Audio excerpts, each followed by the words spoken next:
Good morning, everyone, and welcome to today's webinar on a model for great off-the-cuff speaking. Off-the-cuff speaking, impromptu speaking, speaking without notice, getting questions. This is the group of public speaking when we don't have time to prepare. So welcome, and my aim is that in the 30 minutes I have with you, you'll have some skills, some tips, and the model that I use and that I teach to help you be confident, effective, and stay on message when you are put in the spotlight, asked to speak off the cuff.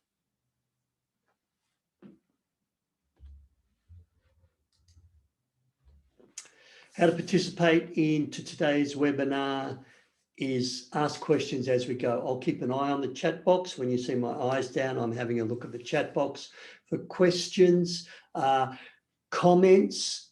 Take notes and think and apply to your own circumstances. I don't know what your circumstances are when you find yourself having to speak off the cuff. Maybe you're thinking about a job interview and you want to be more confident. Use this model for job interview by all means. Whether you do seminars and you struggle with difficult questions, think and apply to your own personal circumstances. So Peter Dew's my name. I'm a public speaking trainer and coach, and simply my passion is helping you find your voice, being able to confidently and effectively share your messages and make the difference to your communities, to your workplaces, to your clients. I don't want anyone to not be able to contribute, participate, share their passion ideas through fear, through lack of confidence around public speaking. So welcome. Before I go into the model, 3 important things with off-the-cuff speaking. The first one is do your preparation. And this is where I get pushback straight away. Peter, how could I have known that I was going to be asked that question? The second one is make sure you use a structure, and I'm going to share that with you today. And the third important thing is to be able to remain calm while under fire, while under pressure. And what you'll see is those people who get a difficult question, and they may even take it on notice, and they don't miss a beat. In other words, they remain calm, they remain confident, they remain on message while being heckled, while being stressed. An example of that is when you're asked a question that you don't know the answer. One response is, yeah, it's a really good question. Look, I don't think I'm going to be able to answer that. Yeah, sorry. Yeah, I'm not very, I don't know. I'm not sure.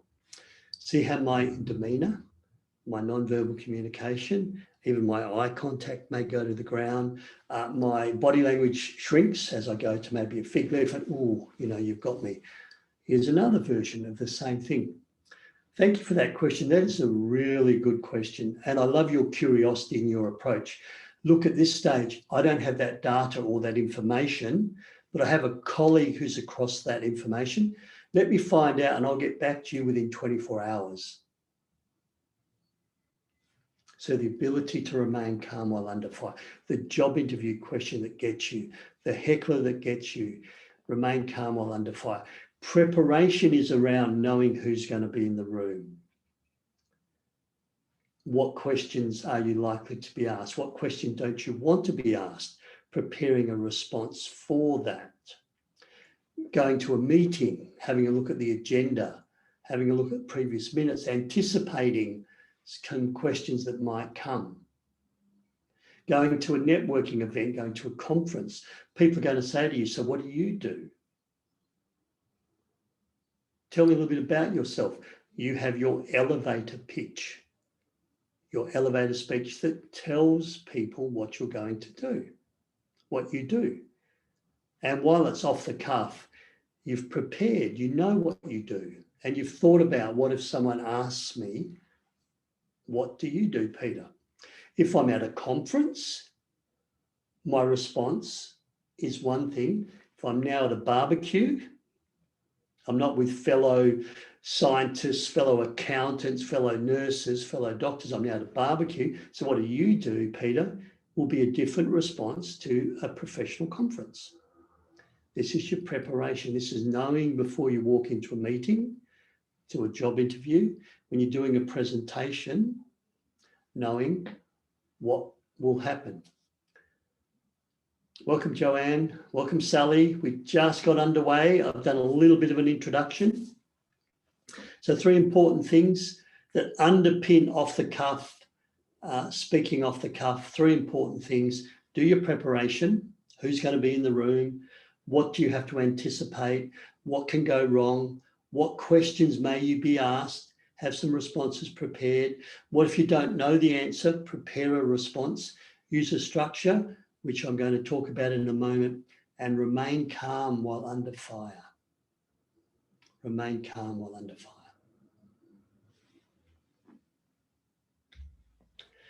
So the structure, the model I use is called RISE when speaking off the cuff. RISE with confidence. Rise with the knowledge that you're going to do a good job. Rise with the knowledge you're going to put your best self at that job interview. And it's an acronym, and it goes simply like this. Resist time pressure. One of the things with off-the-cuff speaking is people think they need to speak straight away. And one of the risks of speaking straight away is you may put your foot in the mouth, or you may fire from the hip, and you may say the wrong thing straight up. Resisting time pressure gives you time to scan, to think, to rack, stack, and layer your knowledge and your information. How am I going to answer this question? How do you resist time pressure? You can repeat the question.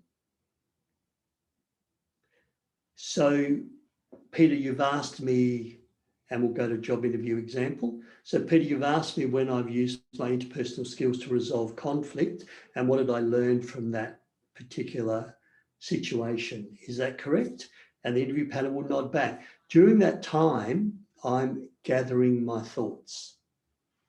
Another way of resisting time pressure is kind of list a couple of options. So you've asked me, what am I going to do when I retire? Look, what comes to mind is traveling. What comes to mind is gardening and growing my own veggies. What comes to mind is supporting my children. I think what I'm going to do when I retire is I'm going to buy a really nice 4-wheel drive and a good caravan. And I'm going to travel Australia. I've done a lot of overseas travel, but now's the time for me and my wife to see Australia. So what I'm going to do when I retire, I'm going to buy a nice 4-wheel drive and a caravan, and I'm going to travel around Australia.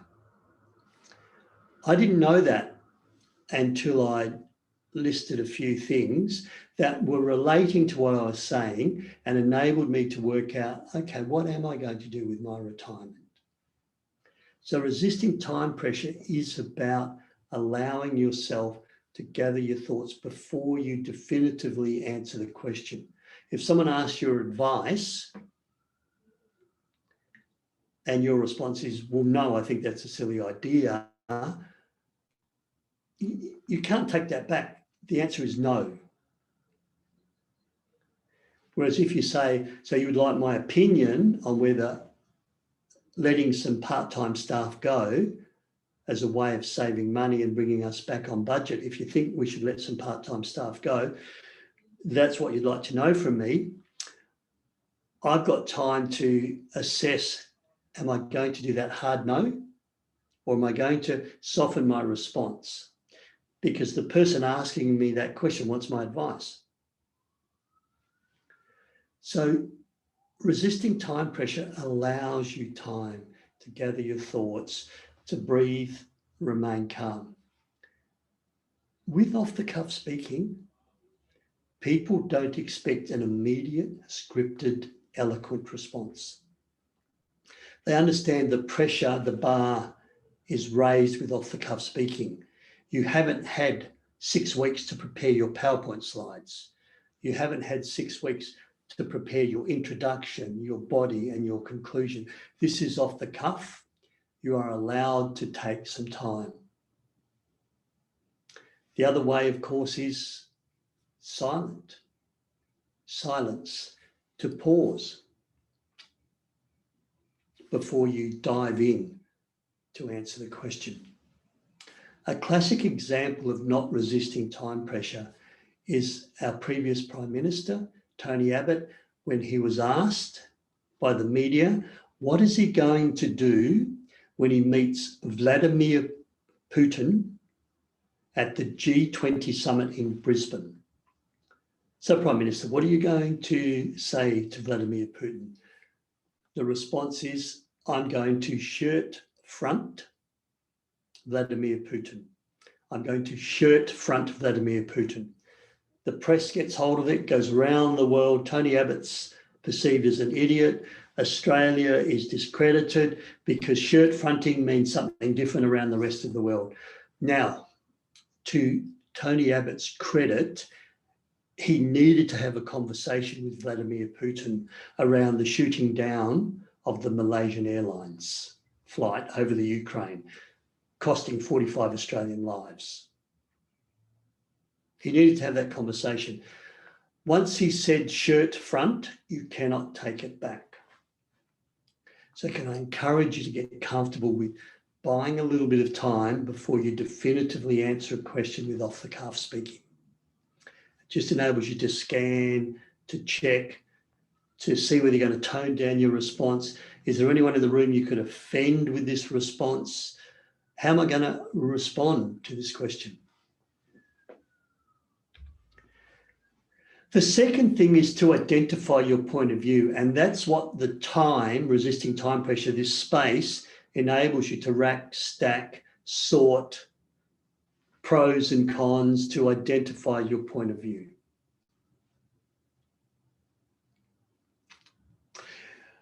In my workshop, Thinking and Speaking Off the Cuff, there's 9 models that I help you to identify your point of view. I cannot go through them all today, but one of them is pros and cons. So should I ask you, those participating in this webinar, what do you think about the future of nuclear energy here in Australia? An immediate response would, I don't support it. I think it's a great idea. We're seeing that the East Coast is having problems securing their energy future. The Prime Minister announced another gas-fired power station. The opposition doesn't agree with it. Nuclear energy is something that would solve a lot of problems. What do you think is the future of nuclear energy in Australia? You can answer it by doing pros and cons. So the advantages are we've got lots of uranium. It's greenhouse gas friendly. A little bit of uranium goes a long way. The disadvantages are it may not be safe. I can talk about Fukushima. I can talk about Chernobyl. What do you do about plutonium? And then as you're unpacking, not that you're an expert on nuclear energy, not that I'm an expert on nuclear energy, but as you're unpacking your knowledge with the pros and cons, at some stage a light bulb will go on and you will decide. So I think the risks, the disadvantages of nuclear energy outweigh any advantages. I personally would not recommend nuclear energy in Australia. And you can use pros and cons for so many things. Another one would be how it affects you, how it affects others, how it affects globally. So there's self, others, global. Think of 3 concentric rings getting a bit larger. One is the microscopic view, you drill down, and one is the helicopter view.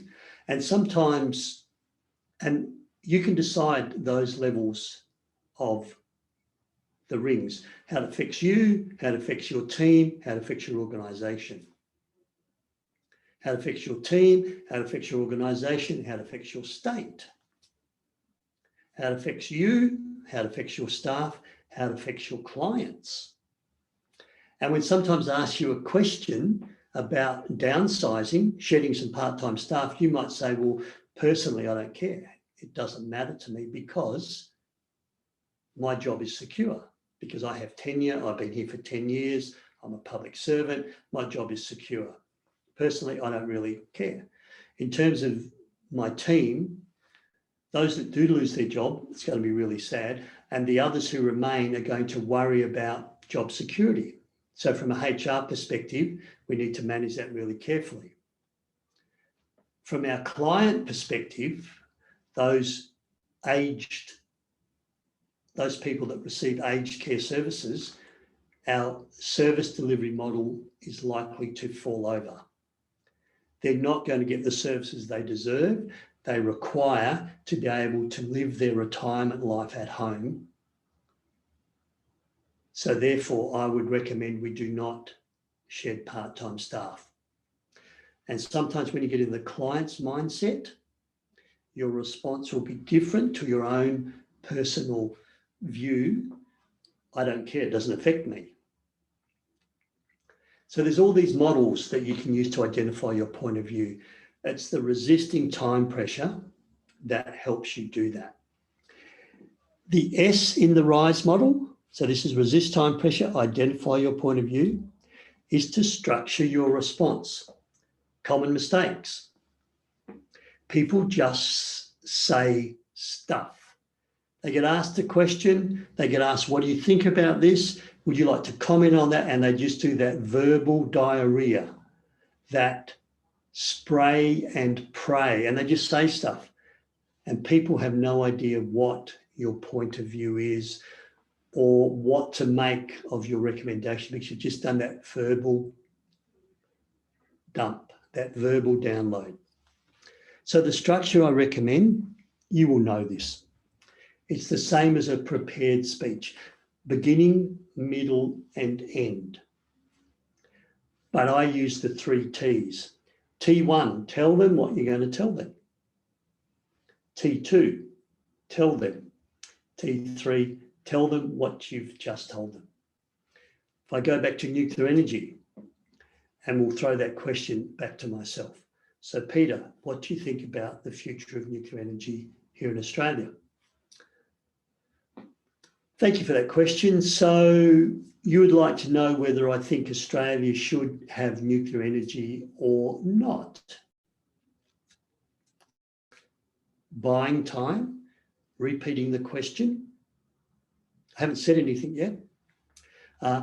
My personal belief is that the advantages, we've got uranium here, it's greenhouse gas friendly, and the risks, it's not safe, Chernobyl, Fukushima, plutonium, what are you going to do with the waste product? I think the risks outweigh any advantages. I think it's too risky. I don't think we can guarantee safety of nuclear reactors and nuclear energy at the moment. So I wouldn't support nuclear energy at the moment here in Australia. So therefore, I do not support nuclear energy here in Australia. And that's when you zip it. So therefore, I do not support nuclear energy in Australia. So therefore, I would not support shedding part-time staff within our organisation. Which brings me to the next stage of the RISE model. Nail your ending, end powerfully. And it comes from what's called the rule of recency. The rule of recency is apparently you're going to remember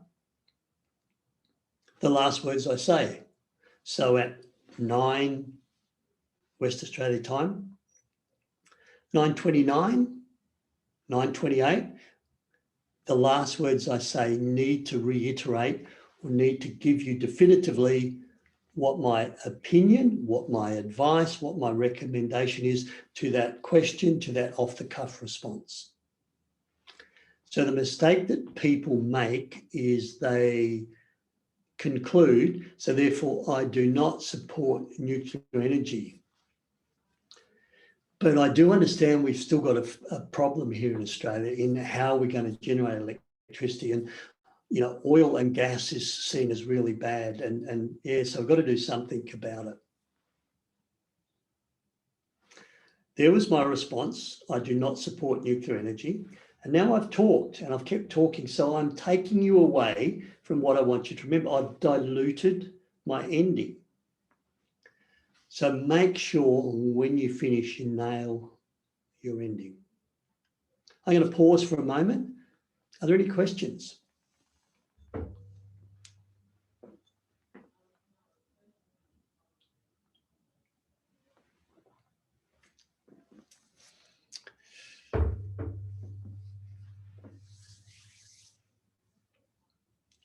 Just type those questions in.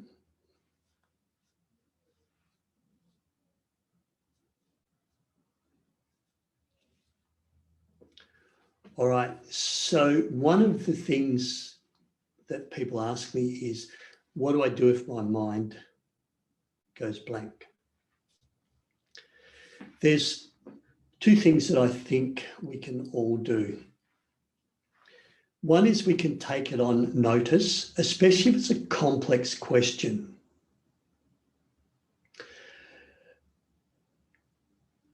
By take it on notice, I mean, thanks for that question. Really curious and interesting question.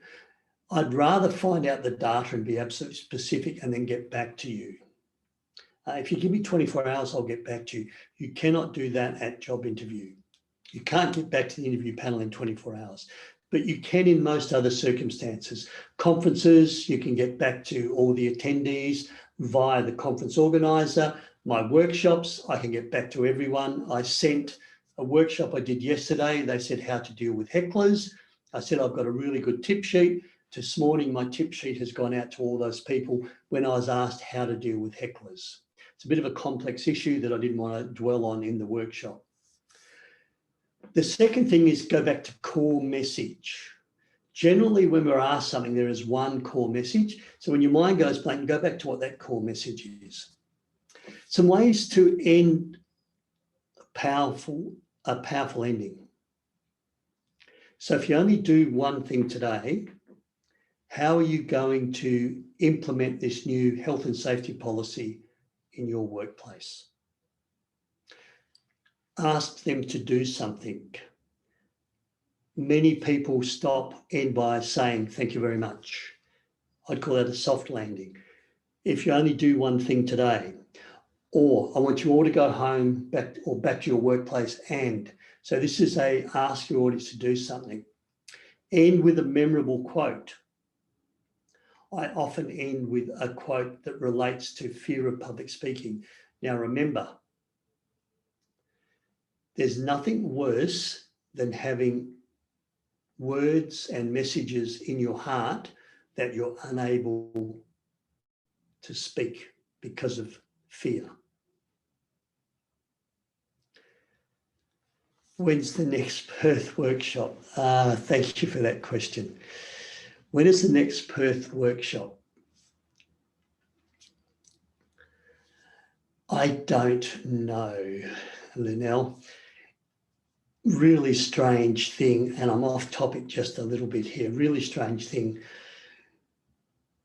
We're getting very, very, very busy doing corporate in-house workshops. Public open workshops are becoming harder and harder to fill. Bums on seats, book a room, 2, 3 people, 4 people register, and then you decide, do I run it? Do I cancel it? So we're starting to stop doing public workshops. Having said that, if I have 3 or 4 people who do want a public workshop in Perth, thinking and speaking off the cuff, the one I did yesterday was for Minderoo Foundation.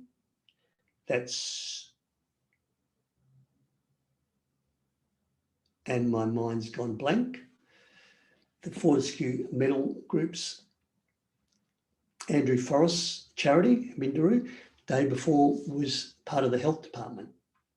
Now we're going up to Onslow, Karratha and Port Hedland to run these workshops in-house corporately. I will let you know when we're going to run one in Perth next time. So let me go back to summary. Yeah. How do you end powerfully? Just to spend a bit more time with Joanne, something that's memorable. If you only do one thing, it's more about with off the cuff. It's more about letting people know your opinion. The reverse of that is, let's say you're at a meeting and everybody walks out and they're not quite sure what your advice was, what your recommendation is. So a way of a powerful ending, it's less about being powerful with off the cuff, and it's more about making sure everyone is on the same page. So there's no way they can misinterpret what you've said. It's an unequivocal response. I do not support nuclear energy in Australia. When you're doing a prepared presentation and you want people to change their behaviour, you want them to learn something, you want them to feel something differently, then you need more influential call to action, memorable statement, amazing statistic, a story that takes people on the journey that you want them to be. That's a powerful ending for a prepared public speaking. Quick summary. 3 important things. Do your preparation. Who's going to be in the room? What do they want from you? Are there any contentious issues? Are you delivering bad news? We need to downsize. We need to right size. We're going to restructure. We're going to remove services. Then you know what people are going to ask you. Difficult questions around, well, where am I going to go for services now? Use a structure, the RISE model. But within the RISE model, don't forget the 3 T's, beginning, middle, and end. Tell them what you're going to tell them. I'm here today. So you would like to know my view of downsizing to save money on our budget. Then tell them, I think it's a little bit risky because our clients, our aged care clients that need our services, we're not going to be able to give them the same service. And many of them rely on our service. So therefore, I would not support shedding part-time staff. I would not support downsizing. Remain calm while under fire. So don't shrivel. Don't let your breathing change. Don't drop your eye contact. Don't shrink up. Oh, you've got me there. I don't really know which way to go. The model, the RISE model. My simple acronym, resist time pressure, identify your point of view. Don't forget the structure and end strongly. By end strongly, I mean don't confuse your point of view. Unequivocally, let them know what your point of view is. Another mistake that people do when they end is they bring in new material. Oh, and by the way, and they'll bring in something else. And now people are confused as to what your view, your recommendation, your advice, what your point of view is. So that's about ending powerfully.